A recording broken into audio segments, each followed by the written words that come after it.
Welcome to episode 2 of Solution 101. Nigeria's Insecurity Crisis, Understanding Causes and Exploring Solutions, Episode 2. Policy Implementation Plan. Developing a comprehensive plan to transition from nomadic open grazing to ranching in Nigeria requires careful consideration of various factors, including legislation, economic, social, and environmental aspects. Here's a step-by-step plan. 1.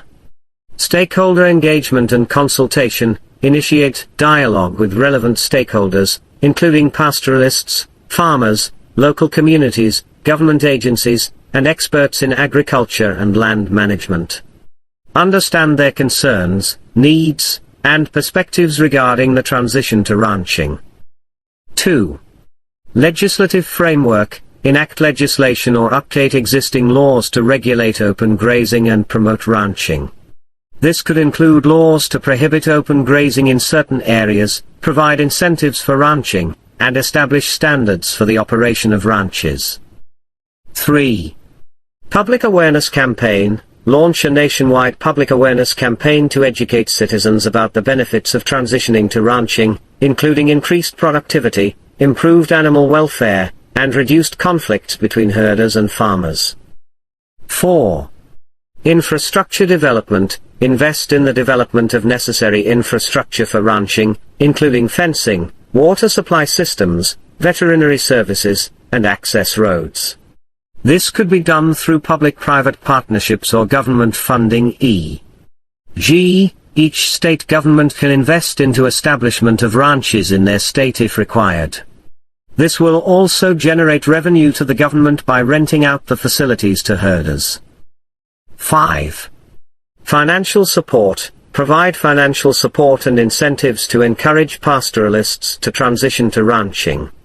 This could include subsidies for the construction of ranch facilities, low-interest loans for investment in ranching equipment, and grants for training and capacity building. 6. Land allocation. Identify suitable land for the establishment of ranches and develop a transparent and equitable process for allocating land to ranchers.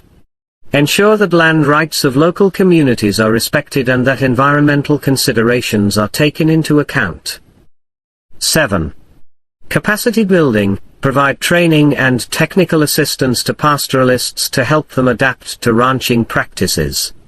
This could include training in animal husbandry, pasture management, business management, and marketing. 8. Monitoring and enforcement. Establish mechanisms for monitoring compliance with regulations on open grazing and ranching, and enforce penalties for violations. This could involve the deployment of rangers or community-based monitoring groups to patrol grazing areas and ensure adherence to rules. 9. Research and innovation. Invest in research and innovation to improve ranching practices, increase productivity, and mitigate environmental impacts. This could include research on breeding techniques, feed formulation, waste management, and sustainable land use. 10. Evaluation and adaptation. Continuously monitor the implementation of the plan, evaluate its effectiveness, and make adjustments as necessary based on feedback from stakeholders and lessons learned from experience. By following this comprehensive plan, the Nigerian government can effectively transition from nomadic open grazing to communal ranching in a way that minimizes hardships for citizens and maximizes the benefits for all stakeholders involved. Effectively, these can be achieved if the government and stakeholders can come together as one to deal with insecurity in way of protecting and monitoring activities in ranches and their surroundings to mitigate the perennial problems of banditry, kidnapping, and Boko Haram. Requires a multifaceted approach that integrates technology, community involvement, and security measures. Here are various ways to achieve these. 1. Legislative framework. Enact legislation or update existing laws to spell out punishments for anyone that found working against the provision of law that established the creation of ranches across Nigeria. These should range from financial fine, forfeiture, imprisonment and death if involved kidnapping and death of anyone within or outside the ranch. More important, no herders or farmers should be allowed to carry armor or weapons within and outside the ranch. Only the law enforcement personnel and securities agent managing the ranches are allowed to carry weapons. Another important element to be considered is movement of cattle or any livestock shall be done by vehicles or train where possible. 2. Surveillance systems. Implement surveillance systems such as CCTV cameras, drones, and satellite imagery to monitor activities in and around ranches. These systems can provide real-time monitoring, and help identify suspicious behavior or unauthorized entry. 3. Fencing and perimeter security. Construct sturdy perimeter fencing around ranches to prevent unauthorized access. Combine physical barriers with sensors and alarms to detect intrusions and alert security personnel. 4. Guard posts and patrols. Establish guard posts at strategic locations around ranches and deploy security personnel to patrol the area regularly. This physical presence can deter criminal activities and provide a rapid response to security threats. 5. Community vigilance. Engage local communities in security efforts by establishing community watch groups or neighborhood patrols. Encourage residents to report suspicious activities and collaborate with security forces to maintain a safe environment. 6. Intelligence gathering. Develop intelligence networks to gather information on potential security threats, including the presence of criminal groups or terrorist organizations like Boko Haram. Utilize informants, local contacts, and intelligence agencies to collect actionable intelligence. 7. Interagency cooperation. Foster collaboration between different security agencies, including the police, military, and intelligence services, to coordinate efforts in combating banditry and terrorism. Establish joint task forces and share information to enhance effectiveness. 8. Technology solutions. Explore the use of advanced technologies such as biometric identification systems, GPS tracking devices, and geofencing to enhance security measures and track movement of livestock and personnel within ranches. 9. Livestock identification and registration. Implement systems for tagging and registering livestock to prevent theft and illegal trade. This can help trace stolen animals and deter criminal activities related to cattle rustling. 10. Community development initiatives. Address underlying socioeconomic factors that contribute to insecurity, such as poverty, unemployment, and lack of access to education and healthcare.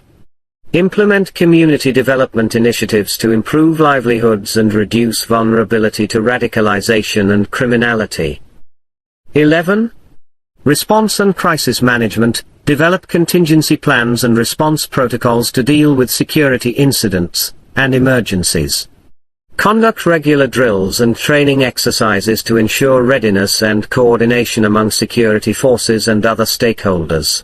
Addendums to hasten the full implementation of this policy. If some of past leaders and stakeholders in Nigeria, who served in one way or the others, can lead by example, started from the immediate past president who himself is a cattle farmer, can establish a ranch that will motivate the likes of past governors, senators, honorable members of reps, ministers, directors of various ministries and parastatal state commissioners, and also leadership of various political parties should come together to rescue Nigeria from this quagmire of insecurities across various states. The leadership of various political parties should do more than opposition or criticizing the present government. There is nothing bad in the leadership of the big political parties. Establish a big ranch in all the 6 geopolitical zones in Nigeria. Politicians in Nigeria only plan to wait for the next political cycle to wreak power from the incumbent government.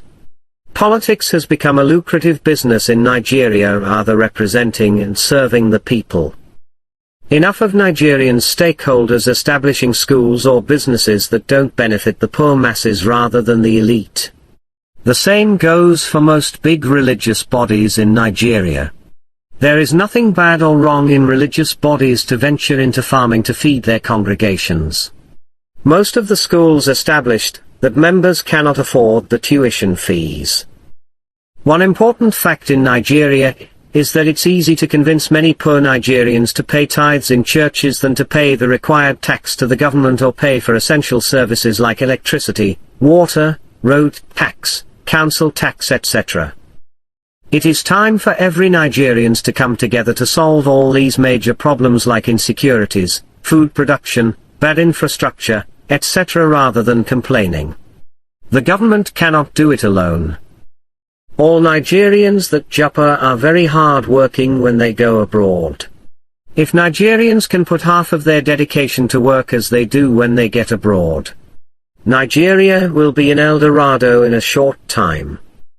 By implementing these measures in a coordinated manner, the Nigerian government can enhance security in ranches and their surrounding areas, mitigate the risks of banditry and terrorism, and create a conducive environment for sustainable ranching practices and suppress the insecurity in Nigeria. From here at African Solutions we wish the government and the great of people Nigeria home and abroad the best of luck as they are looking forward for better day to come. Together we shall reach our El Dorado. Long live to Federal Republic of Nigeria. For next EP of Solution 101 subscribe.